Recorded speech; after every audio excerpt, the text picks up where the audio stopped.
I'm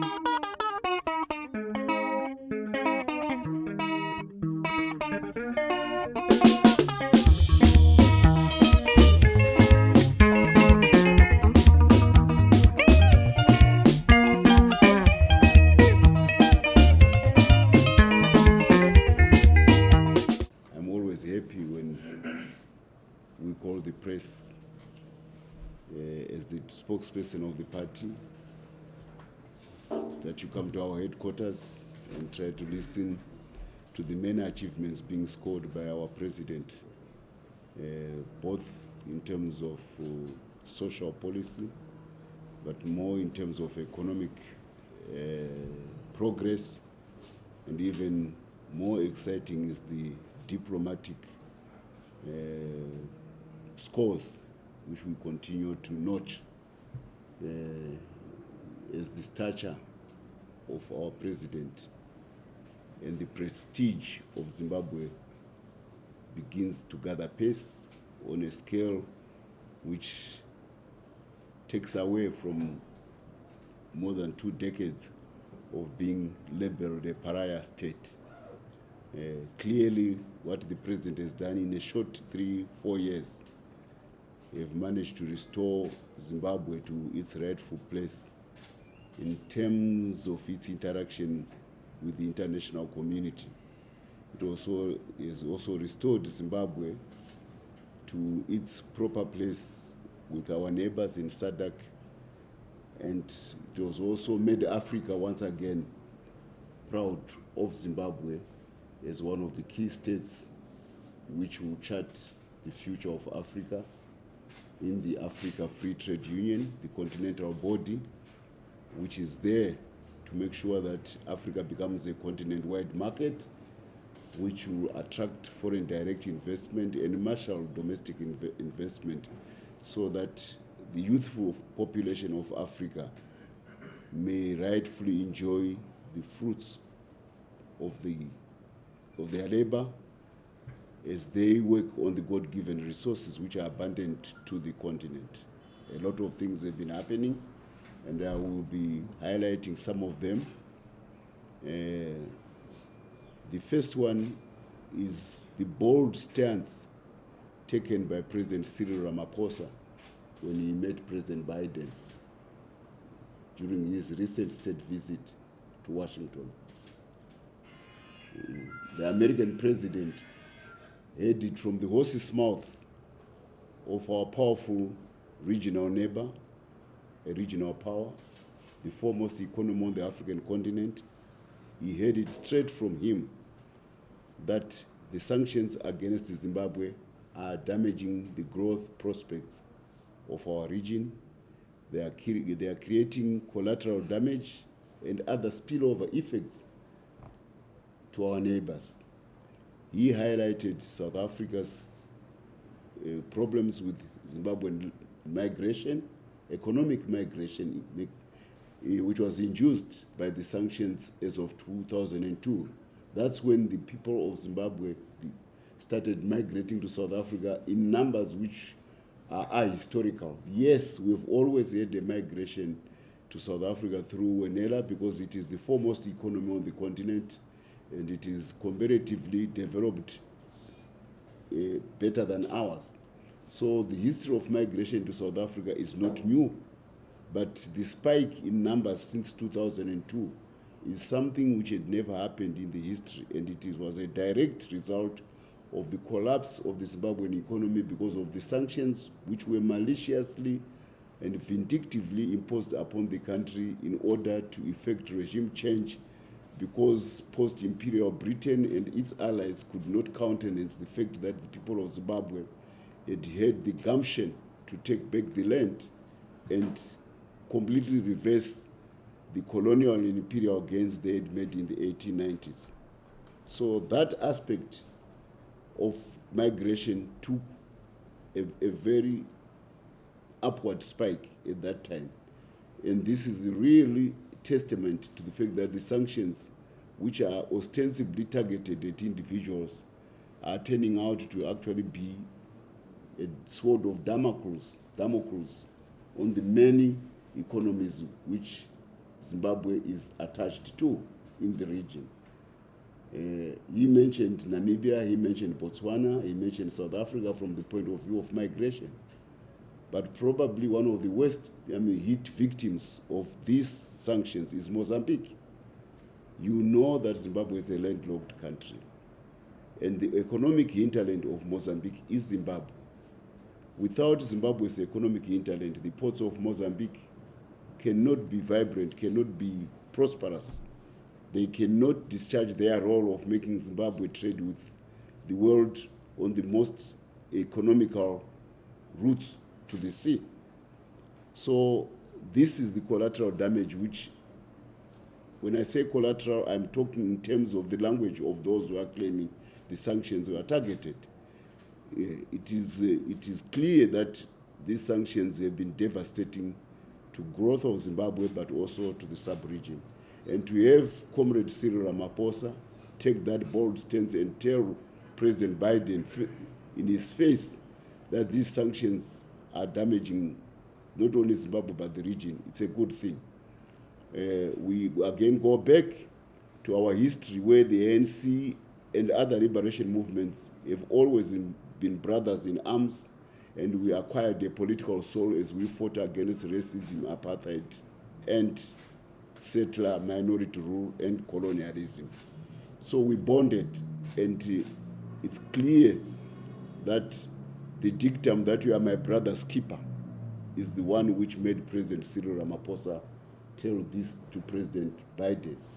He likes the solidarity of NATO against Russia. He should also be happy with the solidarity of SADC with Zimbabwe. It's a similar circumstance where people who share a like mind face common problems and share common aspirations. So thank you, South Africa. Thank you, Comrade Cyril. Thank you, the ANC of South Africa. You are our big brother on the African continent. You took a lead on this issue based on principle and based on brotherhood and based on neighborliness. We are very happy that the voice of South Africa and its weight, which is recognized in international fora, has been spoken loud and clear by the President of South Africa in the capital, in the belly of the beast, of hegemony, which is America. I do hope that President Biden takes heed and does the correct thing and goes on to lift the sanctions against Zimbabwe. Sadly, that was not the case. He decided to announce sanctions, even extending them to a police officer. What role that police officer plays in the whole political ecosystem of Zimbabwe is marginal. He is not a factor, but somehow, because those sanctions, they depend on the whims of certain individuals within the Triple C. I don't know, maybe he took somebody's girlfriend within the Triple C. And as a result of that, they influenced the American government to drop his name, because some people pride on their privilege of having access to certain right-wing and wayward American politicians. You will know, maybe you are aware now, that a couple of weeks ago, when the Americans saw that Ruto has trounced Odinga, their favorite in Kenya, they were jaded. They decided to pass through Zimbabwe surreptitiously to see and assess what are the dimming prospects of the opposition party.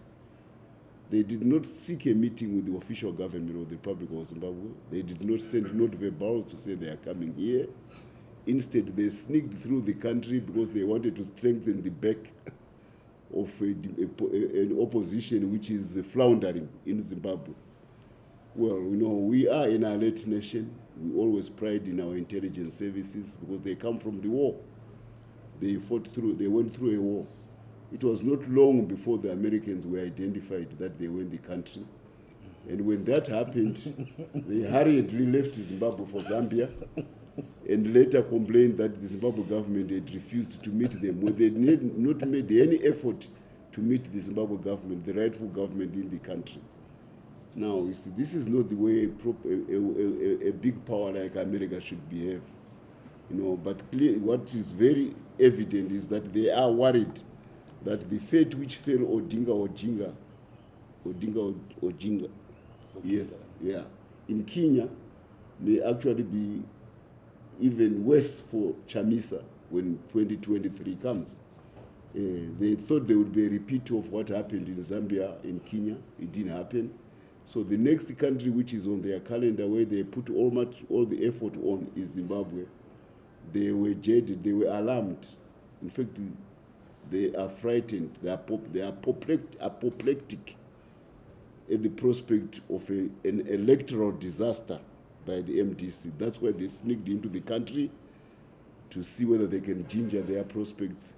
In the event it is not going to help them, but that is it may, we were able to identify their nefarious ends and to identify them and expose their nefarious ends in a quiet way. We never, as much as possible, we never want to embarrass a big power like America. We always try to give them the due respect of their power. Unfortunately, they don't seem to reciprocate to Zimbabwe in a similar manner, but that's what happened. They were identified within arrival and they were flushed out and they had to sneak out of Zimbabwe to Zambia, hurriedly. Yeah, that's not proper for America. So I want to say thanks so much to President Cyril Ramaphosa once again as a sister party to the ANC. The second item we want to address is the fact that our president, after 2 years, has gone to the United Nations. It's an important fora in terms of the interaction of the Committee of Nations. He is going to fly the flag of Zimbabwe very high after 2 years of COVID. And this diplomatic trip comes on the heels of several other diplomatic scores which Zimbabwe have notched up. The first one was, of course, the meeting of SADC in the DRC, where regional solidarity determined the stance which was going to be made by President Cyril Ramaphosa at the United Nations. The SADC meeting was very important. There were efforts, again, prior to that meeting, at disinformation. A letter was published by a daily newspaper, which comes to my press conference. We try to give them correct information. That's why we do hold these press conferences. But somehow, mischief seems to have taken hold. They went on to publish front page, a historical article by the Foreign Minister of South Africa, Naledi Pandor, where she was cast in an adversarial role against Zimbabwe. Yet, this article owed to 2019, and it was a far cry, a pole opposite to what she had said when Blinken, the American Secretary of State, arrived in South Africa. You saw that the chemistry between the two of them was not good. In fact, one had to walk away from a press conference, Mr. Secretary of State Blinken, from a very hard-hitting Naledi Pandor, laying the policy of South Africa according to the principles of Pan-Africanism, according to the principles of a progressive country. But this paper decides to publish something which was done 2 years in 2019 as if it was a current story. They wanted to create a misconception on the part of the Zimbabwe delegation, but we are very alert. It didn't take us long to say that, to expose that this article was from 2 years earlier. Yet it had been made to try to create confusion and undue acrimony between Zimbabwe and South Africa. You can see the lengths to which this thing goes, of trying to poison the atmosphere between Harare and Pretoria. But we are alert. And the president went and duly made the right presentations to our colleagues from Pretoria, unaffected by that wayward article. We again appeal to newspapers. You are given licenses to pry your business. It's a business. It's not It's not some charity or something. Please do your business properly when you are writing your stories. Check your stories. Check their dates. When were they published? Do they correspond to current facts? Because we try to give current facts here. We never try to give you, to use this platform for disinformation or to try to manipulate you. We don't. By the same token, we also expect you not to try to manipulate the position of ZANU-PF or that of our president or that of our sister republics. It's not right that you manipulate that position. And just as it may, what happens? Sometimes, now the Triple C and their disinformation machinery write a fake letter on behalf of none other than the new King of England, Prince Charles III. They write a fake letter in bad English and in the most irreverent of diplomatic language, and they purport it came from Charles III. Who has to slap the hands of and twist and rub the knuckles of the Triple C acolytes? It is none other than the British ambassador herself, stamping a stamp fake on the letter of disinformation which had been engineered by the MDs, by the Triple C, and those who subscribe to its nihilist ideology. It's a nihilist ideology. No constitution, no policies, no structures, no ideology. This is a nihilist and anarchist ideology which that party espouses. So they have no compunction about lying even about their allies. They were lying about their ally. It's okay to lie about China. Maybe we tolerate, we don't condone it. We don't tolerate. We expect it from them because they've got always ideological axe to grinds. But to lie against the master who is feeding you, who formed you, everybody knows the MDC originally was formed by the British, the Westminster Foundation. Now you lie against your master. It's a dog biting its master. So the British lost no time in putting a stamp false, and I think the knuckles of the MDC were rubbed with a little bit more salt and pepper than usual this time. And as if to drive the message home, the person who formed the MDC many years later comes to see our president in Kigali and is so keen for a handshake so that it whitewashes the apostate and the wrongful policies which he had pursued when he was in power. We very much welcomed the gesture of Tony Blair, and our president says we never determine our future because of the bad things which may have happened to us in the past. Yes. So our president says Zimbabwe wants to be friend to all and enemy to none. So there was the president's hand stretched to Tony Blair, saying, yes, we may have a history of acrimony, but now that you have come around, there is the Zimbabwean hand of friendship. This is true to the spirit of the Second Republic of engagement and re-engagement.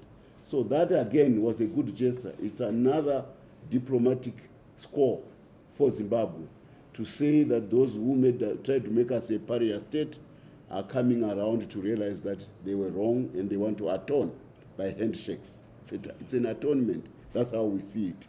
And I'm sure that's exactly also how he wanted it to be seen.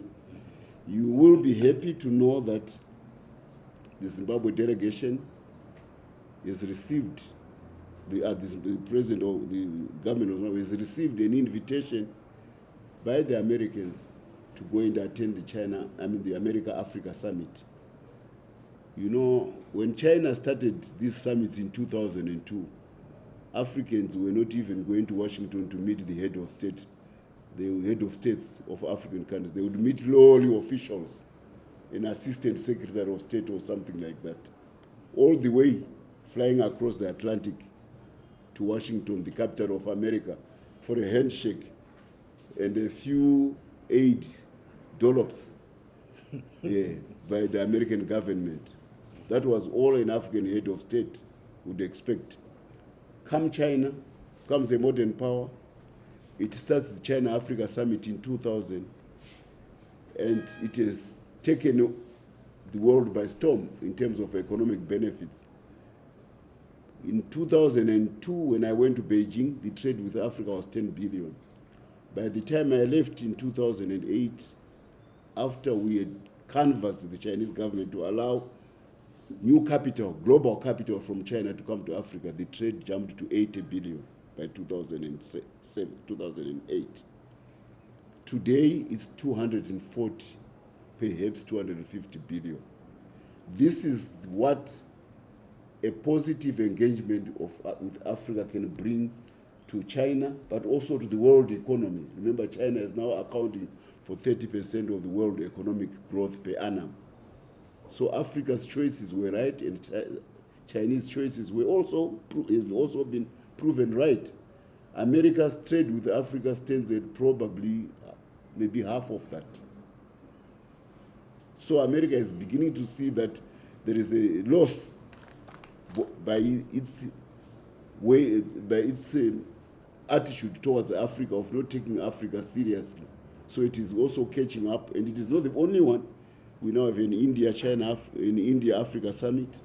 We also have a Turkish-Africa summit. We also have an EU-Africa summit. So this is something in vogue. Africa is being taken seriously. So we really, of course, welcome that Zimbabwe is being invited to this summit by the Americans. We took obvious umbrage from the fact that America may try to choose who is the makeup of the Zimbabwe delegation.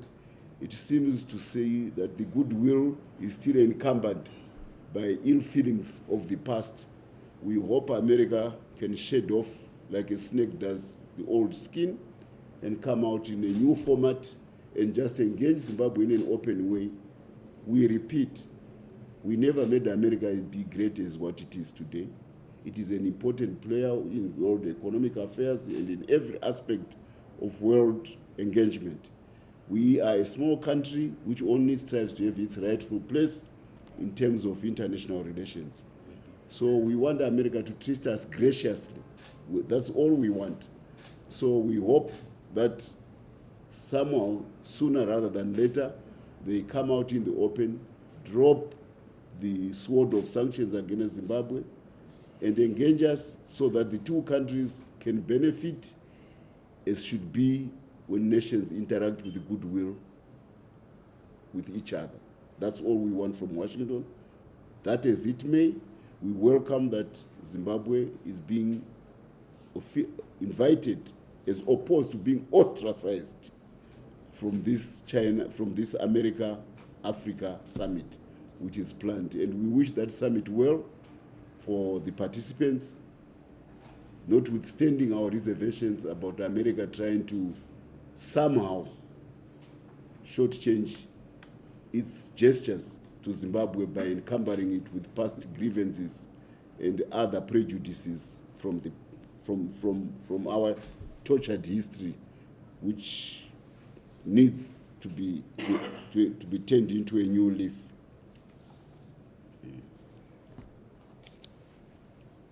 The MDC does not only, the CCC does not only resort to false letters and other lies, trying to manipulate both the Zimbabwe government, the Zimbabwe public, the sub-region, and even its benefactors like the British.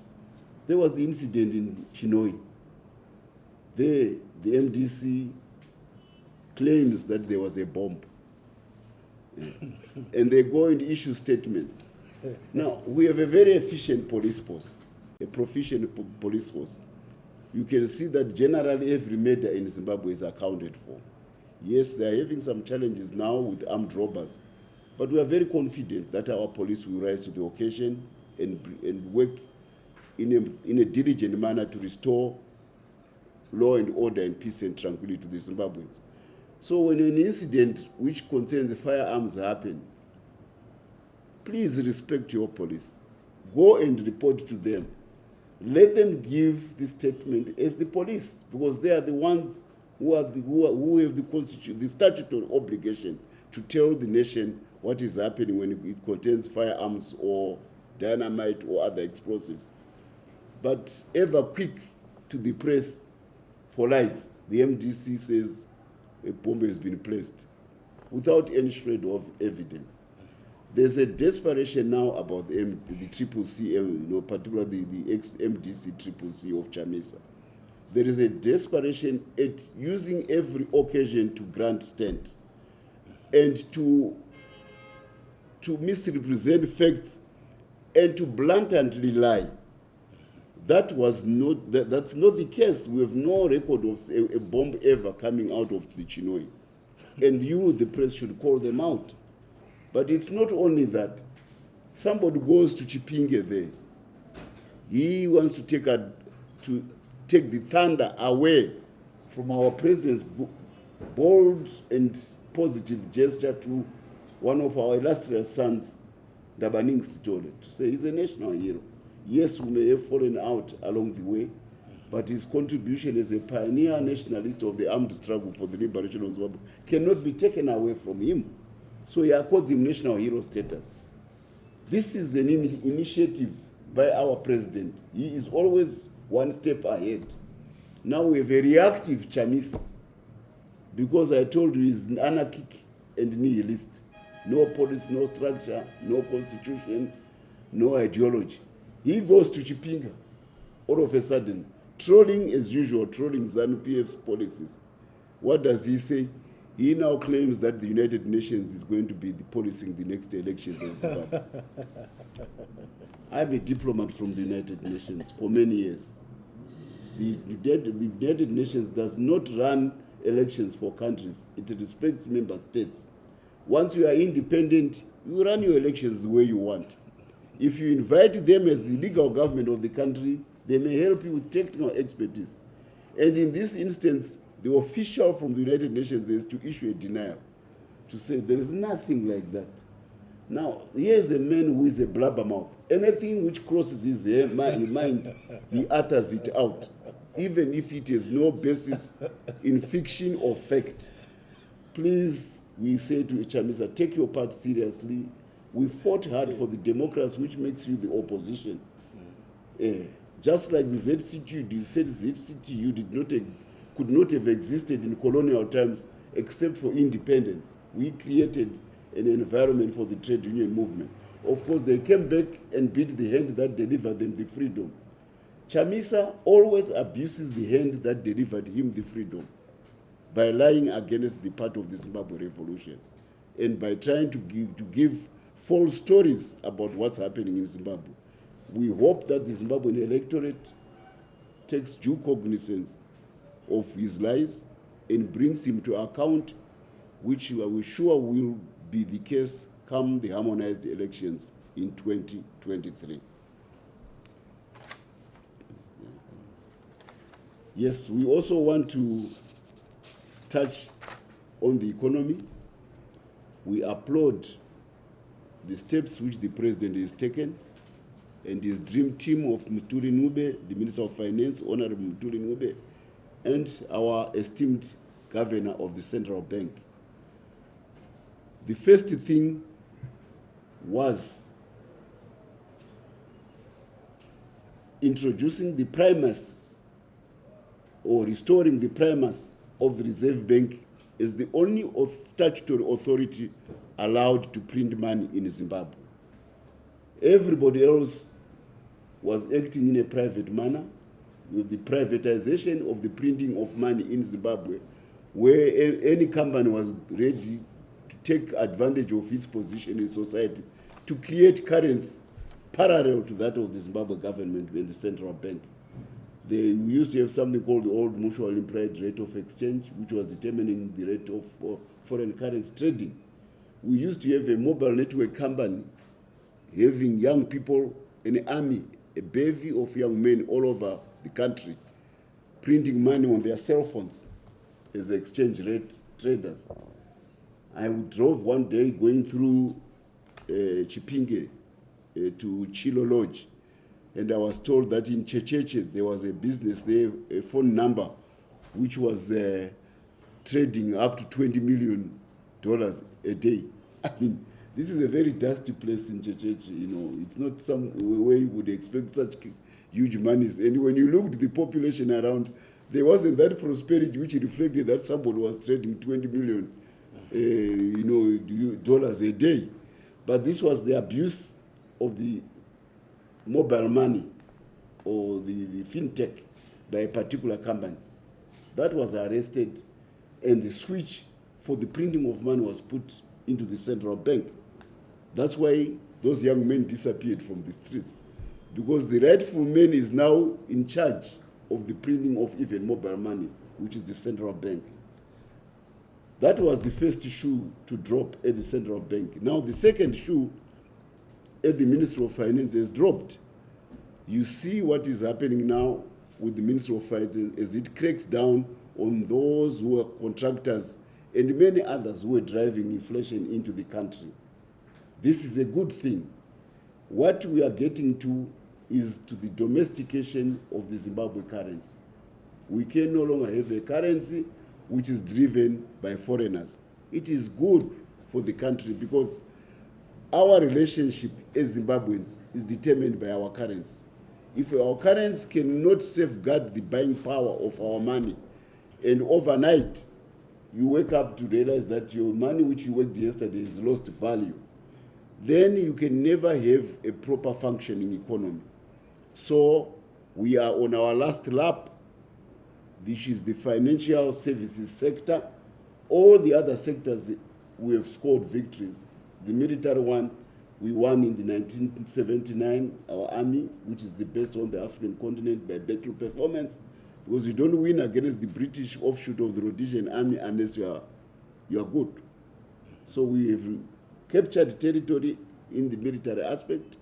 We won a resounding political victory in 1980.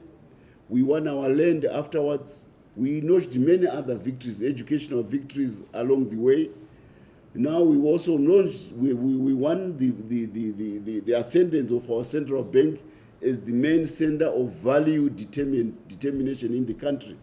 The last lap is, of course, the fiscal policy, which is being addressed by the Minister of Finance. And I'm very confident that it's a matter of time before the Zimbabwe dollar becomes the only means of exchange in the country between Zimbabweans, so that it cements our unity by having stability and predictability, so that those who work hard are not having their money stolen by rentiers in the economy, that all the conspirators and the speculators against our currency shall come to naught.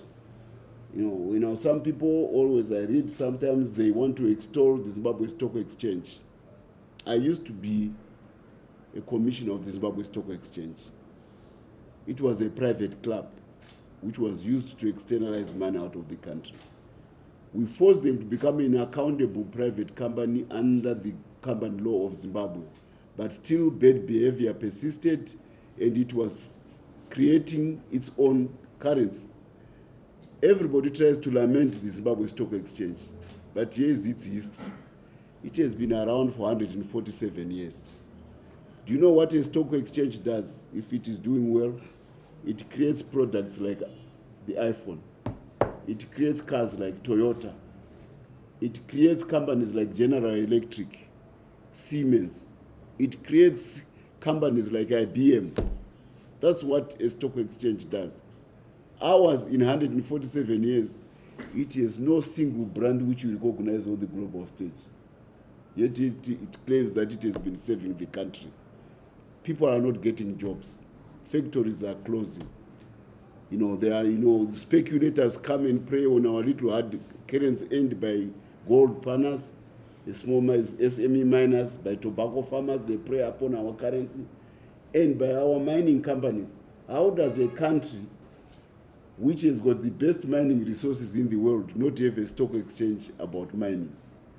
Instead, you have a stock exchange about industry, when you are not Taiwan, when you are not Singapore, when you are not China, when you are not South Korea. So this misalignment speaks volumes about the subversion of our economy. That's what it does.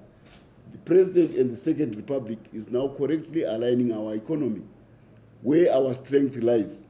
I mean, having a stock exchange of industry as the driver of your economy when you are not a productive industrial country, it's like having a Muslim go and pray in a Christian church.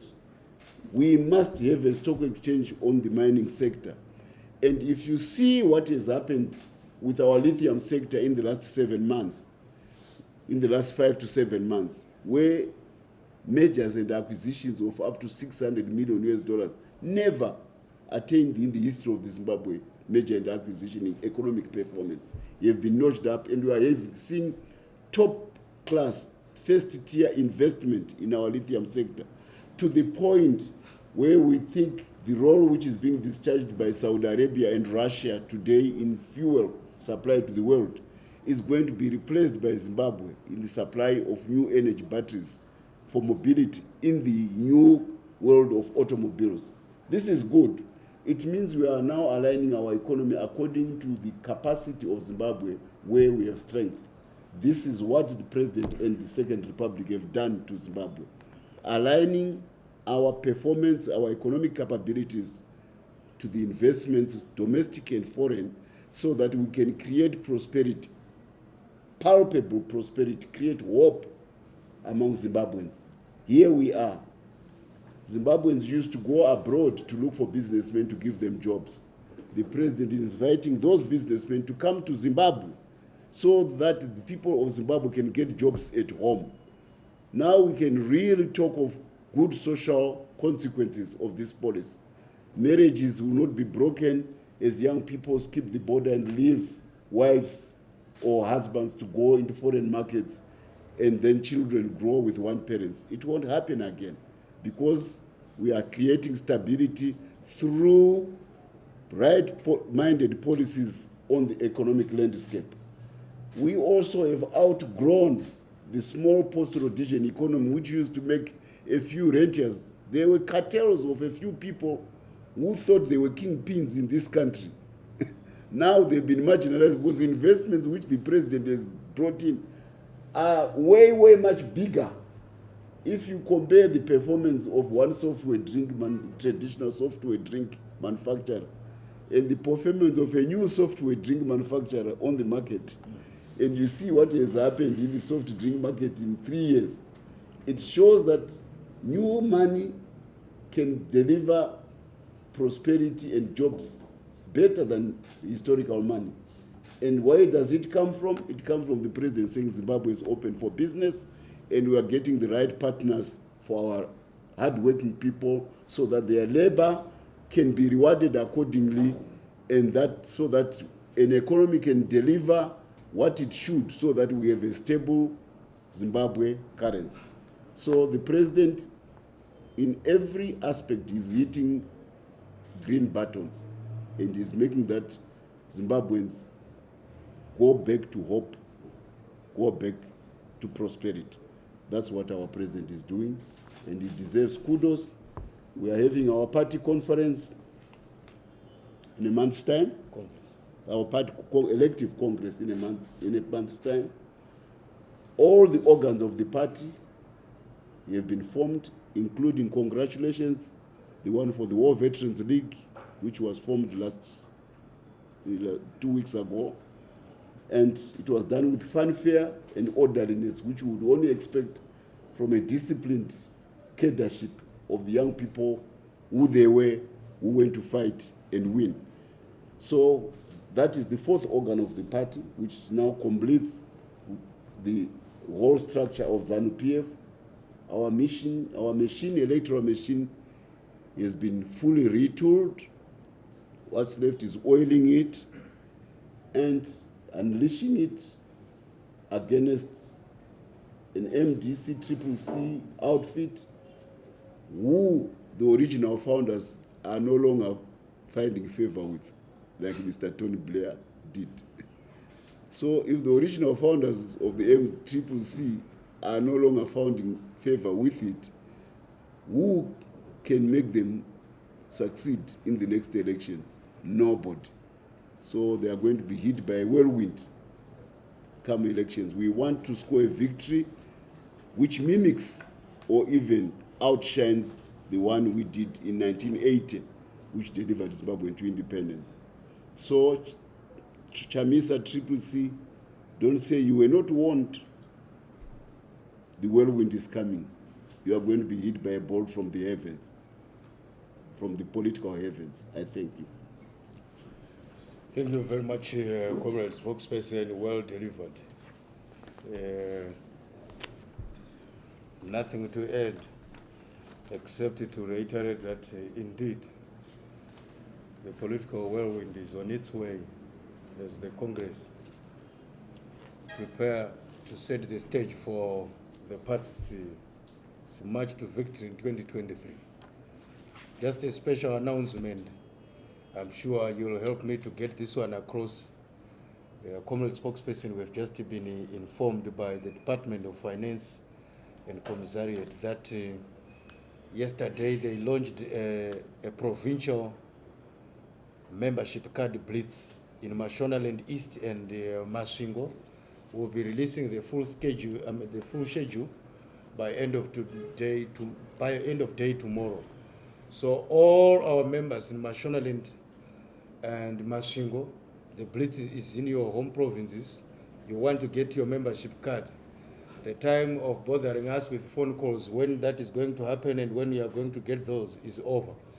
Just liaise with your leadership at the provincial headquarters and DCCs, and they will refer you to the itinerary of the team in your provinces for those cards.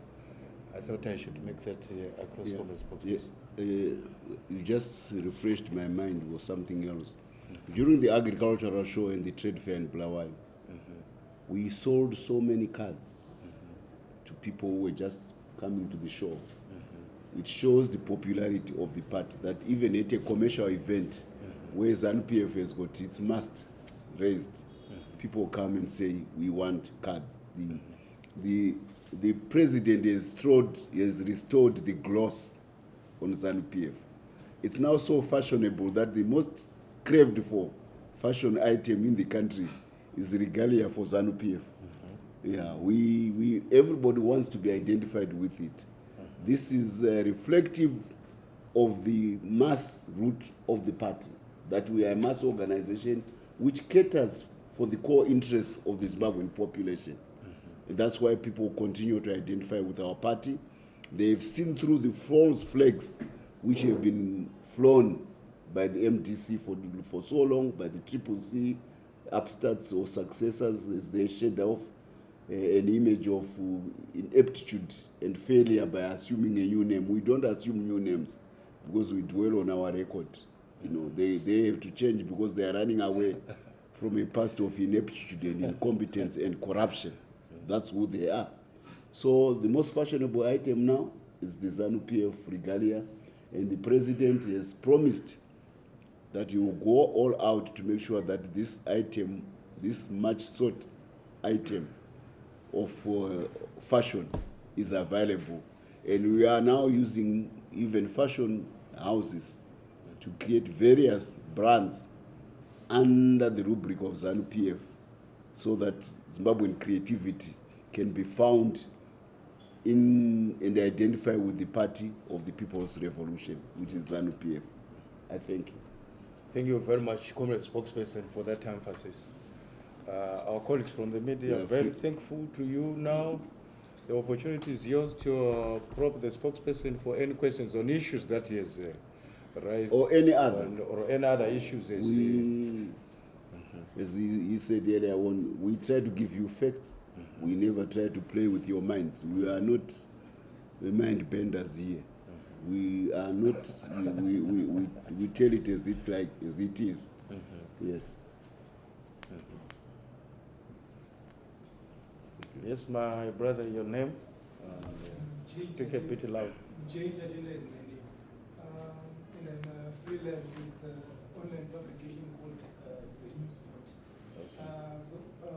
Honorable Spokesperson, I wanted to ask, I actually have 3 questions. You can say comrade spokesperson. Otherwise, people will think that it's your minister, Ma'am Changwa here. Yes. I actually have 3 questions. China summit. You know, the Zimbabwe. No, America. America summit. Africa summit. Yeah. No, you are making a mistake, yours. No, don't. Take only the good things from me. So like, generally the Zimbabwe-Sino relations have been marked with negative allegations on the social as well as on the economic sphere in relation to general human rights abuse by the Chinese, issues to do with the Chinese pilfering our resources, and the issue of tax havens that have deprived us maximum value of our resources. I don't know how, as you go to this summit, how are you going to see to it that you foster for better bargaining through incorporating other global partners like the Americans in this case? Open for business is the mantra of the president. For us, capital, global capital, has no color, it has no nationality, it has no creed, it has no religion.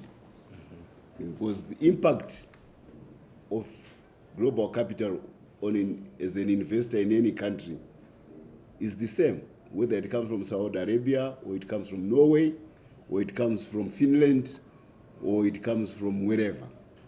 So we are neutral to global capital as a country. We only want to see your dollar as you invest in Zimbabwe. The country which you refer to, called America, knows this country better than anybody else. They were here for many years. They invested when Smith was here. It was a racist country. They invested. Even when the United Nations said, don't trade with Smith, America said, we will trade with him because Zimbabwe's chrome is the best in the world. And they passed a law called the Byrd Amendment from Senator Byrd to say we cannot do without Zimbabwe chrome as the United Nations has instructed. It's important for the strategic development of the steel industry of America. And when that was happening, all of us with black faces were not voting. We had no rights at all in our own country.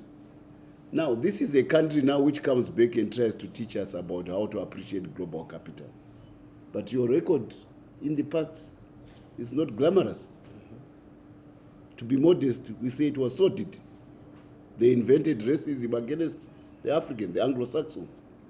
But now they want to judge another country which has come to this stage because of its own capabilities, and they want to charge them with this standard or that standard, and they sponsor a whole gamut of NGOs. We have more NGOs per head, per capita, than any other country in the world.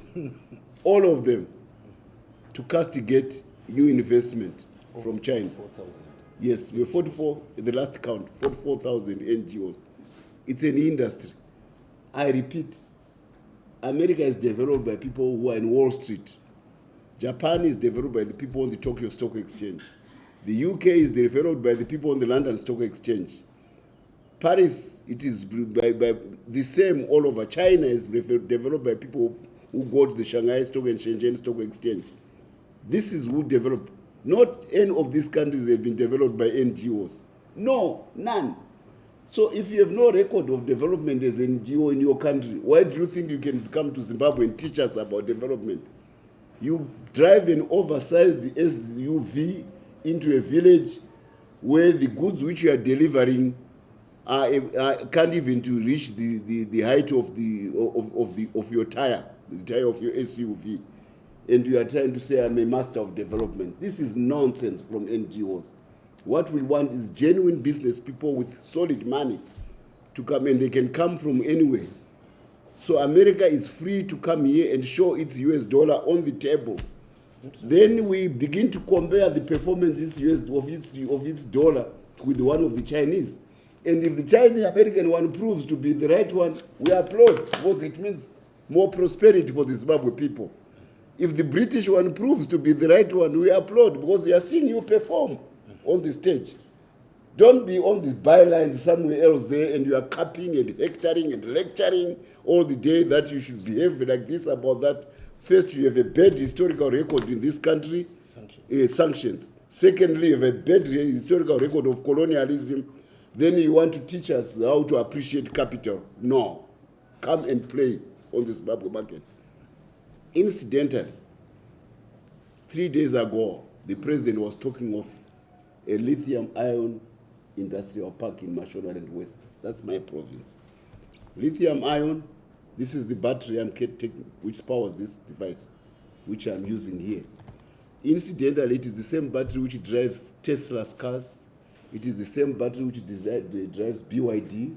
It is the same battery which drives many other electric vehicles from Mercedes-Benz to Renault to Nissan. That's the battery. And lithium is in abundance in Zimbabwe. We have now 3 major mines under development, world-class mines. Have you been, each time you read this story about the Chinese and an NGO, take a ride, 20 minutes, go along to Goromons, go to what is happening at Prospect, lithium mine. You will be amazed at the scale of investment which is going on there. The biggest mine in the world. And they are talking of having a lithium processing plant in Zimbabwe. Because for the Chinese investors now, these are private players, they want to compete on the global stage. If you carry resources to China and then process them in China, you add cost because you are carrying a lot of raw material which then you throw and becomes pollution in China. So the Chinese capital has decided that we must process on the spot because their target is the global market where China must offer goods at the lowest possible cost to the end user, to the customer. That's why we are having a steel plant in Chivu. You will be surprised. In the next 18 to 24 months, we shall be manufacturing railway lines in Zimbabwe. The pylons to carry electricity, they are steel. They will be manufactured in Zimbabwe because the full value addition chain of the steel industry is being realized in Zimbabwe. We are going to have a town of 20 to 30,000 by Manize in the next 5 to 6 years. I saw it with my eyes. In 2014, I went to Indonesia. This company went to an island where I had to reach by boat, Tsingshan. I reached there by boat after a full day of travel with the last 8 hours on a boat crossing the Pacific to this island. You go today, you go and type Morowali Industrial Park. It's a town of 60,000 people. Who is the latest customer there? None other than Elon Musk of Tesla. In a short 7 to 8 years, Tsingshan has transformed what was an island in the tropics to the most vibrant economic hub on the global stage with 5 Fortune 500 companies. This is a Chinese company. If Mugabe had allowed that company in 2014 because they have nickel, which is the main alloy for steel. We have chrome, which is the main alloy, that's for stainless steel. Nickel goes for stainless steel. We have ferrochrome, 97% of which is still underground. We are a potential supplier in carbon steel. If Mugabe had allowed that to happen in 2014, the town in Manize would be 40 to 50,000 people today, and we'll be exporting to the world. It means the railways have to work. It means power stations have to be built to support a steel plant. It means roads have to be built, like what's happening in Chivu right now in Manize. Go there, go and see for yourself. Now, you are telling me that a full beneficiation chain of the steel industry to make Zimbabwe one of the major steel players in the same league as Russia and Turkey and other countries going over 20 million. You're telling me that that's exploitation. You got to know, those NGOs have to have their head examined. That's why I say they take pride in driving oversized SUVs, Land Cruisers, and bring goodies which consist of a pile which is lower than the tire of the Land Cruiser they are bringing in. Then they hit their chest. We are here to develop Zimbabwe. Please spare us the nonsense. If you are so good at business as an NGO, go and do what a Wall Street man does in America. Go and do what a London Stock Exchange man does in England. Then we can show you that you have the mettle to claim what you are doing. We don't listen to these nonsensical NGOs and their efforts at trying to soil the efforts of Zimbabweans in investment drive. Because without capital, we are in the age of capital. If you don't have capital, you can't modernize. The departure of the Second Republic from the Mugabe era is that the Mugabe era was against capital in the age of capital. Anakaswere, anaraningi, anashkwao. They were anti-capital. And that's why the economy worsened. They were there to worsen the impact of sanctions by making sure that the resources of Zimbabwe are not plied on the global stage for the value which they should deliver to humanity. Vakavarisa even the export of chrome, and the whole railway line along the Great Dyke collapsed from carrying 60 million tons to carrying 2 million tons. Watch it. Next year, this time, the railway lines will be carrying 8 million tons. The power generation will be probably 2,000 megawatts. Why? Because world-class investors are coming in. The top companies in the whole world, not even America, some of these companies, are coming, and they are Chinese, they are Indian. They are coming from other sources. So we have jealous NGOs fighting for the post-colonial order of the West, pinpointing at us how we should develop our country. Don't listen to them. They are false prophets. They are they are witches of the night. More and more light will expose them. Mapere wakakwira mapere usiku kana kwachena havakwiri. It's going to come to naught with those NGOs because the performance on the ground of the Zimbabwe economy will astound. The young people who are in the diaspora, have you seen the flights which are coming on television now about welders, journeymen, electricians by Acadia? Did you see them? You saw those? Those are high quality jobs. You will be producing lithium for the best cars in the whole world. It means Zimbabwe's labor forces to measure up. That's what you are going to get from this investment. Because you can't produce best quality sulfate, lithium sulfate, if you don't have the best technicians and the best chemists working on it. That's what Zimbabweans are going to be. All those who left to go and build railways in the UK, you know British Rail. A lot of the technicians who went to build British Rail came from Zimbabwe. And you know what they had achieved before? They had built the electric line from Dabuka to Harare. And Mugabe's government decided to let people steal the copper wire and let electric locomotives rot without a Zimbabwean ever really having ridden an electric train one day. And they still persisted in paying the debt to Siemens and Thyssen in Germany when the railway line had been stolen and when the whole copper wire was stolen to make those copper plates called Gastoni. That was the first report.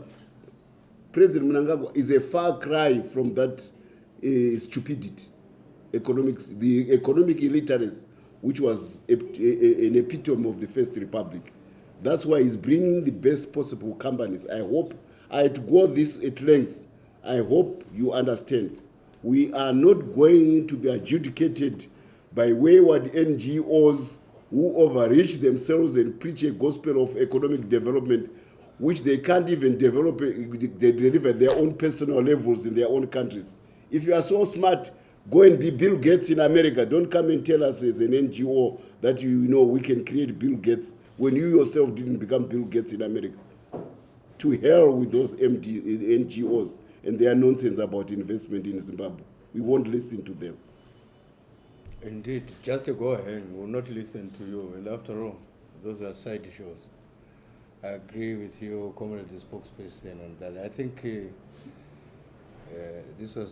there was never going to be more relevant time to chastise those rogue elements than now. Well done for that one, Comrade spokesperson. Another question, our colleagues from the media.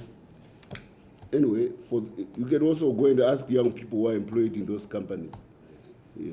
There are many now, because in Manize, it's already 1,000 workers. We are going to 5,000 in the next 3 months. We are going to be recruiting all the diaspora electricians and journeymen in South Africa. We won't have enough. I told you about Buhera. I told you about my Gormons. The same thing is happening to Buhera. Has anybody ever been to Doroa? Go and see what is happening there. Another top-class lithium mine is cropping up in Doroa. Again, it will require electricians, journeymen, chemists, and all this. Very soon, there will be a competition for the diaspora expertise of Zimbabwe by domestic growing companies, taking the best of expertise which has gone abroad, bring it back home. And you shall see 2 + 2 reach a calculus of 20 because of the combination of the Zimbabwean expertise which went to the diaspora and the prospects which are being offered by the Second Republic in the economic and industrial sphere. You will love it. You can see what's happening now even in agriculture. Young people, overnight, they read the internet, they go to their plots. We have taken over the blueberry market in Dubai. This is what Zimbabwe can do. And we are only starting. It's only the beginning. More of that is to come. We are going for the Chinese blueberry market, which is the biggest, feeding 1.4 billion people. This is what Zimbabwe's Second Republic is doing. We are not going to be producing for 14 million Zimbabweans. No, we are too competent to do that. We want to produce for 6 to 7 billion people on earth. You shall be going to supermarkets in the world and see made in Zimbabwe or produced in Zimbabwe. That includes steel products which will be made in Zimbabwe. That will include lithium-ion batteries. I'm told Toyota spent 3 weeks here. Do you know why? Because the company which is producing steel in Chivu next year is the best one in the world. And Toyota knows who produces the best steel. So they're right in tow of that company.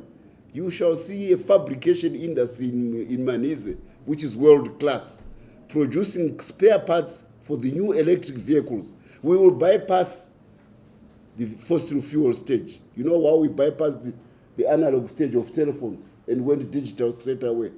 That's what we are going to do with the automotive industry. Our new investment policy will focus on new energy vehicles. And Mozambique and Zimbabwe, using cobalt from the DRC, which I told you is part of the metal in this, and lithium from Zimbabwe, and probably nickel and manganese and graphite from both Mozambique and Zimbabwe. We will be the major suppliers of these batteries for the new electric vehicles, lithium-ion batteries. We shall be kingpins of global new energy electric vehicle mobility. The two can Maputo and Harare. Watch the space. That's why the president reached out to the Mozambican president and said the two countries must have a binational commission. We have a one-stop shop investment policy between Maputo and Harare. And the end for prosperity, which made young people go to war in the 1970s, and which made President Samora decide that I'll impose sanctions even when his economy was the poorest in the world against Ian Smith. Finally, under President E.D. Mnangagwa, the dream is being realized. This is what we fought for. He has brought back hope and prosperity to the people of Zimbabwe. And they will deliver, because they have a history of delivering. Even before the colonials, we built the biggest civilization, sub-Saharan civilization, before. We can go back to the glory of the past, and we will, I think. Cheers, Comrade Spokesperson. Oh, yes, there's a question. My name is Ibas Matanda from Newsday. Yes, a bit louder. I am Ibas Matanda from Newsday. Mm-hmm. What credit can you give to the NGOs in terms of development? None. NGOs, I told you, if NGOs had the capacity to develop a country, they should have started with developing America. They should have started with developing England.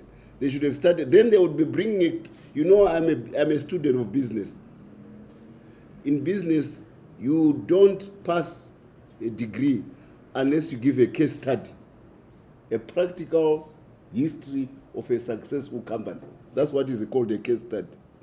Now, you tell me of one case study by an NGO where they've delivered a product like Nissan, where they've delivered a phone like Huawei, where they've delivered a company like Honda. Tell me. Or a camera like Canon. Tell me all these brand names here. These are the products of capable people, entrepreneurs who have used capital to produce goods which make you which whet your appetite. That is the track record. That is case study. All this is performance of case study of by people who are in business. Tell me which one NGO has ever done it. None. So please, and you come here, you say you want to teach us how to grow food by distributing handouts from USAID. President Mnangagwa carries out a policy of agricultural reform. We are now looking at nearly 400,000 tons of wheat. 13 months supply. Zimbabweans are feeding themselves. So what will the NGO with this SUV do now next time? Because he used to say, I supply food to the people of Zimbabwe. We have supplied the food ourselves. That's how it should be. So, there's in the development of a country, there is no role for an NGO in the development of a country. And to have these people say we are 16,000 people employed by NGOs, these are lazy people. If you want to be useful, go and start a company and produce lithium-ion batteries in Zimbabwe. Then we'll say you know what you are talking about. Go and grow wheat in quantities which make Zimbabwe overtake Ukraine. Then we say you are a useful Zimbabwean. Not hanging around with handouts from the American USAID, a budget of $120 million for demonstration. The investment in Manize is going to be $3 billion. I haven't talked about the power. I haven't talked about the railways. I haven't talked about the dam which will be built on the Munyati River. I haven't talked about the downstream industries which will bring all the metal fabricators who used to be in Zisco come to Manize, and those who are in the which bring Toyota and Mercedes-Benz to Manize. I haven't talked about that. Now, you see, what we need is a paradigm shift. And the president has taken Zimbabwe on a paradigm shift in thinking.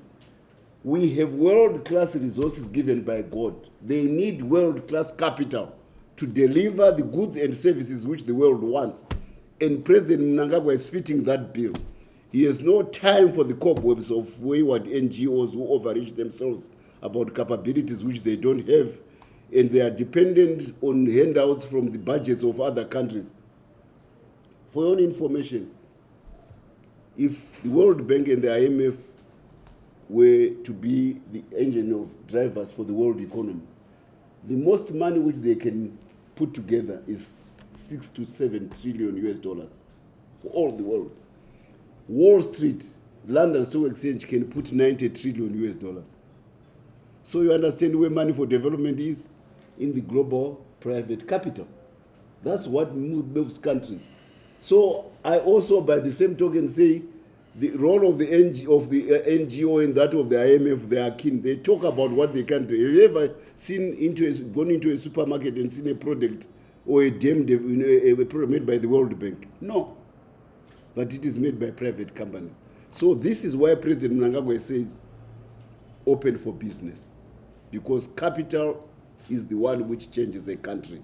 And is bringing world-class capital to the world-class, to the world-class resources of Zimbabwe, so that we can produce made in Zimbabwe goods, quality ones, for the global market. That's what the Second Republic calls for. And that will make Zimbabwe evolve from being what it is to what Singapore is. That's where we are going. I wish I could have many more lives. I want to live to see that because it's around the corner. Thank you.